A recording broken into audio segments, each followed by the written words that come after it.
Hello, my friends, and welcome back for another episode of Indie Impressions. My name is Nick, and today we are looking at Blendo Games' own Gravity Bone. You may have heard of this. This is actually a pretty big deal right now, because everybody's talking about the sequel that just came out called 30 Flights of Loving, and I don't know about that one yet, and I actually haven't even tried this, so I figured this is a good spot to get started. If you haven't heard of this one yet, it's like a first-person espionage kind of funky game. It's kind of hard to describe because I think a lot of the excitement in it lives in the art style and the presentation. But then again, you know, I don't have a ton of experience yet, so we got to just really try it out. So let us begin. And I must say that I was immediately very much excited by the fact that when it first started, I was greeted with that classic, like, Quake 2 OpenGL loading menu. I mean, that's a weird thing to even care about, but it totally was kind of funny to me. It's like, wow, I haven't seen this in ages. So we are immediately greeted with a completely blocky spy party here, or something. Teletrans 7 Private Contracting Service, the Saturday Club Business Initiative Wet Work. Okay, go to the furnace room. That's what it wants me to know. So there are instructions, WASD and mouse to look, pretty typical. Whole bunch of kind of sad-looking Minecraft people standing around, not really doing a whole lot. But they're on a very scenic area here, watching some planes go by. This is taking me back to, what was it? The last Sherlock Holmes movie or something, where this basically the same thing happened. I guess I can't go in here. That must not be the furnace room. Alright, that's the exit. Very bright colors, very exciting music. Everything's got a lot of visual flair to it. Very stylistic, very exciting. And the geometry is obviously very basic, but it's doing the job very well, because geometry does not have to be more than basic. Oh, staff only goes in here. This is where I'm going. Well, it's where I want to... Yeah, let's go upstairs first, just in case there's anything cool going on, and I don't want to miss anything. Maybe I can jump on one of these planes at some point. That would be fun. Oh, okay, that's dangerous. Got a nice little bridge here. It's a hoppin' party. These guys really know how to do it. Alright, doesn't seem like there's much going up on the roof. Let's, Oh, that is not what I meant to do. Alright, Citizen Abel has fell to an untimely death. That's unfortunate. Let's reload that. This time I will do my best not to fall. I was kind of operating under the, well, it had the Quake 2 opening menu, so maybe the fall damage is roughly equivalent to Quake 2, which meant I would have been able to fall way further. Clearly I was supposed to go in here, because it says staff only. So you can go ahead in, and I will just follow right behind you, because I am stealthy. Press E to use doorknobs, I can handle this. Press spacebar to jump. Well, you know, I kind of figured that stuff out already. I think this is a briefcase for me. Oh boy. Alright, I can do this. This is also reminding me a lot of Team Fortress 2. In the presentation, everybody's got this really overly stylized, cel-shaded, you know, kind of a little bit almost gaudy, but not. Everything's very overdone, but in a good way. Alright, so I'm looking for a man with red hair, because I'm a butler now. I don't really think I see a man with red hair right here. That's cool. Let's keep walking around. He's probably on the roof. You know, a minute ago I didn't know I was looking for a man with red hair, so I wasn't thinking. Oh, well, okay, that's plain as day. Hello, man with red hair. You have quite a face. How you doing, buddy? Oh, chugging that wine or whatever. Oh, gross. Alright, we're on the exit. I think he's gonna fall over dead or something. He has some very potent, poisonous belches going on. We don't want to be a part of that. Besides, this is a spy party. You never know when the sniper's going to show up. Oh man, indie game references. We have them. Exit zone! We made it.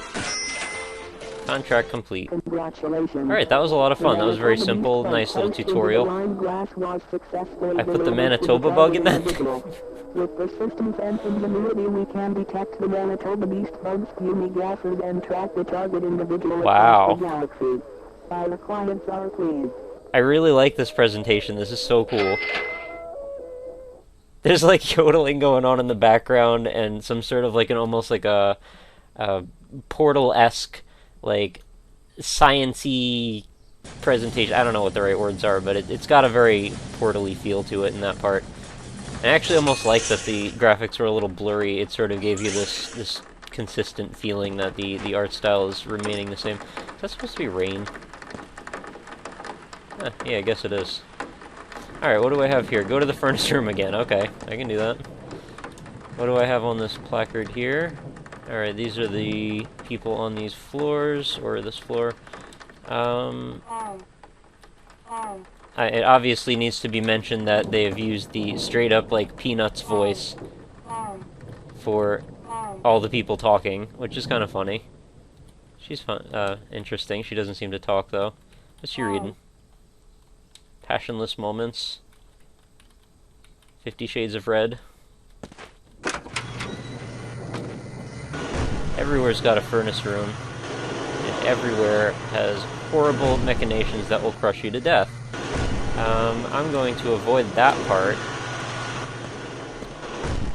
Man, these lights are so Quake-looking. Yeah, no, I get it. I'm in the furnace room. There doesn't seem to be anything here, though. Oh, okay. Other side here. Got a hammer. And I've got pressurized Freon. Okay, that's interesting. What am I going to do with that? Scroll mouse wheel, select items, figure that out already. Oh, got an idea. Pink. Very cool, very cool. Kind of curious if that would work on other stuff as well, but we're going to stick to locks for now. Now, I may be off in this assertion, but I have heard things like that this game is roughly 20 minutes long, and if that's the case, we're probably going to go for one of those accidental full plays that I like to do. Photograph the 5 birds. I love birds. Let's photograph them. Among my favorite birds are the wren and the cardinal. I like them very much. I actually used to have a bird feeder outside my window, and it was really nice. They would come every few days, hang out with me, tweet a lot. Although they were never on Twitter, otherwise I would have followed them. That might have been rude or creepy, I'm not sure how birds feel about that. I only have, oh no, I thought that was 1 charge of pressurized Freon left. Tink. Tink. You're a bird, hello. Whoa, birdies explode. That is not what I was hoping for there. Probably don't need to actually take any more pictures of that. Let's go out. I really love how they're working with the engine on this one. Like, a lot of developers, like, they'll use an older engine sometimes, and it's not always to good effect. These guys, like, they totally worked within the boundaries of it to actually make the experience better for it. I don't get what these birds are up to. Are they actually exploding on these documents and destroying them or something? Whatever. Not my business. I'm just here to take pictures of birds. Do my job. Be a spy. Have a good time. Alright. Checking out just in case there's like any birds hanging out up high or something. Alright. I want to be a good spy. I want to do things correctly, by the book, protocol, and all of that. Alright, another bird. These are looking a little samey now, but, you know, whatever. Oh boy, I think we got a little platforming to do here. How though? Can I do something to these pipes, maybe?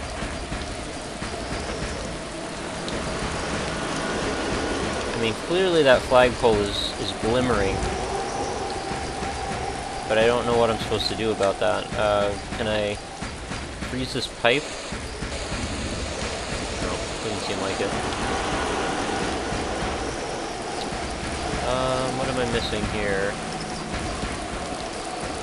I mean, I'm not about to just go throwing myself all over the place. I mean, when I take fall damage that easily, seems like a pretty poor idea. I mean, that train thing seems like a pretty cool prospect to get up deal with, but I'm not sure how to get up there. Unless I missed something. Maybe there's a vent shaft or some cool spy thing like that. And I clearly got all the locks. Oh, this door seems to be locked completely. And this just takes me back into the furnace room where there doesn't seem to be anywhere else to go.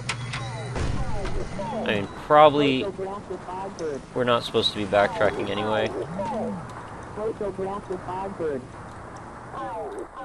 I wonder if they made that voice by typing into one of those, like, text-to-speech programs. It kind of sounds a little like it.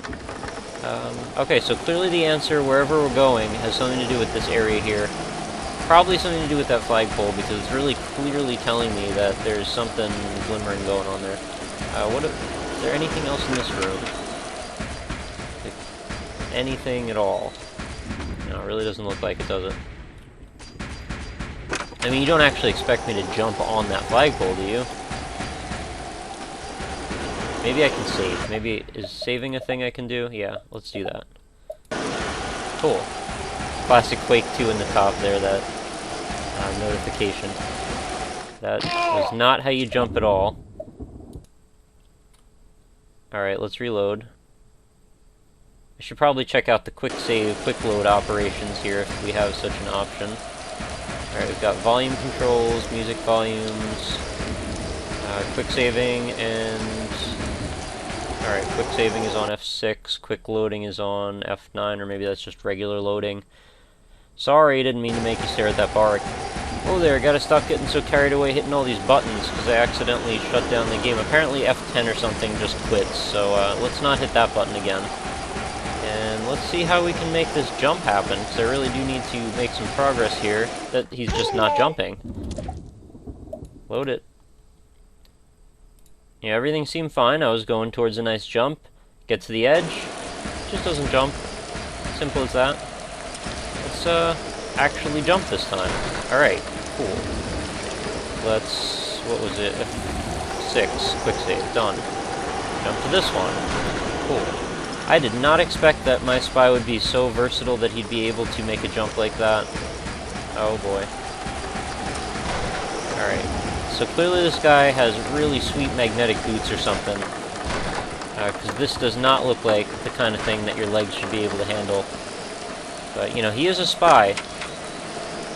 So, or he or she is, because we don't even know the identity. Oh no, it said Citizen Abel, which is generally a guy's name. Yeah, we don't know the identity of this character, but they definitely seem to be a professional at what they do. Because I have never been able to jump over flagpoles myself. Did you not? There we go. Alright, birdie. Kabam. I do not want to keep birds around my house that are packed up with explosives. It seems like a recipe for disaster. I'm a little bit interested in knowing what the name Gravity Bone has to do with anything. It's a thing with me. I always sort of wonder... Oh, hello. I always sort of wonder what the correlation between names and things are. Probably is what I should be doing, though. So, now what? Now I go through here.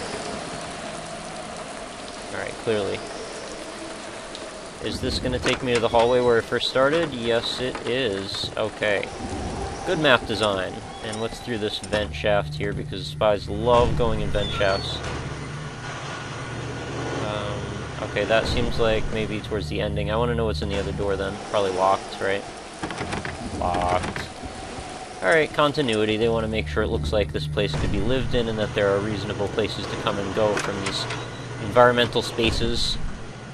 Hey lady, still reading your book? Well, I have Freon now. And this would be the exit zone. Alright, let's do some exiting. Hello. That's sad. I knew she looked like trouble.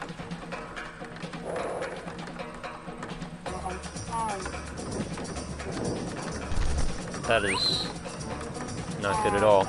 Alright, well, with any kind of espionage situation, there is always double-crossing. And I didn't know I was about to be double-crossed because I wasn't aware that there was any crossing to be done. I have a lot of blood that I've left on this wall here, and as much as I guess I would like to recollect it, maybe that's not going to be feasible. She's very slowly making her way away. I'm bleeding out here. She doesn't seem to mind.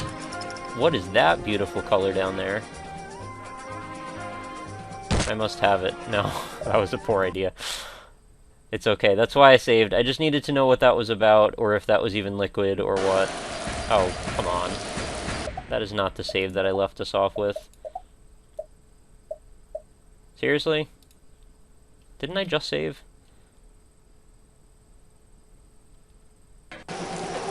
Alright. What are those cars down there? I am very easily distracted. I'm sorry. Let's make our way through this chase sequence. Let's not get hit by a train. I'm sure one will show up, though, and I'm going to have to duck into some alcove. Hello! I know game design, because I've played a lot of games. It's funny, like, all the obvious cues that happen, you're like, okay, well, the developer's gonna do this now, because we're here. And, you know, most of the time, that's just right. How am I still walking? We're in some serious, like, Batman mode right now. That's the thing I love about Batman. He doesn't have really any superpowers, but he can take a punch. Oh man, I'm crushing all their drinks. Sorry guys, hope you weren't eating or drinking anything really important there. Hope you didn't have the expensive truffle oil on your food, because I just stepped in it. What's going on over here? We got... Oh man, I can't be shot anymore, please lady. Oh, that's too many times. Oh man, this is like that opening sequence to Dead Island or whatever it was. The little girl falls out the window and everything's really sad. Oh, we got flashbacks galore here. You shouldn't shoot the civilian cars in between us, that's not very nice at all. Where am I gonna land? I'm gonna land right in the middle of the road? You can't do this to me, Spy Lady! We used to be friends. I don't want to get hit by a car, you shot me way too many times. We're running! What is this about? Agent 99. The end. Alright, well that was a much shorter game than I actually even anticipated. I figured we were in it for at least another level or two. But it is cool. I mean, the game seems like it just sort of finished tutorializing and then immediately dropped us off in basically what seemed like the end. I don't want to actually exit the game yet because I'm not sure if this is going to bring me back to the main menu or just drop me off at the desktop, and I don't want to quit recording, but regardless, I had a great time checking this out, and this definitely made me a lot more interested in checking out the sequel, which you guys may as well want to check out. I'm not sure I'll be able to review it. It's going to depend on if I can get a review copy from the developer, but I will check into doing such a thing, because it seems like it's in all of our best interest, and I had a great time trying this one. So even if the second one is just more of the same, maybe a little longer, since, you know, they're charging for that one, this one's completely free. I would imagine we're getting probably at least an hour or two of game, where this was more closer to like 15-20 minutes, if that. But this was Gravity Bone. I'm a little sad that we didn't get any more backstory. I was kind of curious where we were going with this interaction between these two spies. And then we have a race at the end. She wins a foot race. Like, okay, is this metaphorical? Is this symbolic? What is this? Did this actually happen? Was I standing at the finish line of a race and she happened to be running in it? Who knows? Maybe there's more to find out. Maybe there's not. Regardless, very cool game. I enjoy Gravity Bone. Go check it out. And as always, remember to head on over to my website, which is www.indie-impressions.com, where you can join in with the forums, you know, meet new people, check out new indie games. I post every night's video over there. You can earn yourself some pixels and just explore all different things that I've set up for you guys, and it's a great time, and I hope you join me over on the site. There's also my Facebook page, facebook.com/indieimpressions, and I post every night's video there as well. And my two Twitters, at RockLeeSmile and at indieimpression. You can feel free to hit me up on either one of those, although probably at RockLeeSmile is better because I don't really do much on at indieimpression other than basically just aggregates every night's video upload over to that. So if you care to know exactly when I posted my YouTube videos, you can check in on that one. If not, just bother with the at RockLeeSmile one. You can chat with me on that. And as always, I'm always taking any new requests for games, preferably free games if you can, unless you're a developer and you want to throw me a review code, in which case that makes you awesome and I want to high-five you to death. Not to death, though, just within an inch of your life, but you understand. So, that will wrap us up for today's episode, and make sure you come back again tomorrow because I do one of these videos every single day. We're like 135 consecutive days and running. Haven't missed one yet. I'm trying my best, guys. Alright, so thank you very much for any support you can give. Tell your friends about the show. Do what you can, and I love it. Alright, thanks very much, guys. I will see you tomorrow for another episode. Have a good night.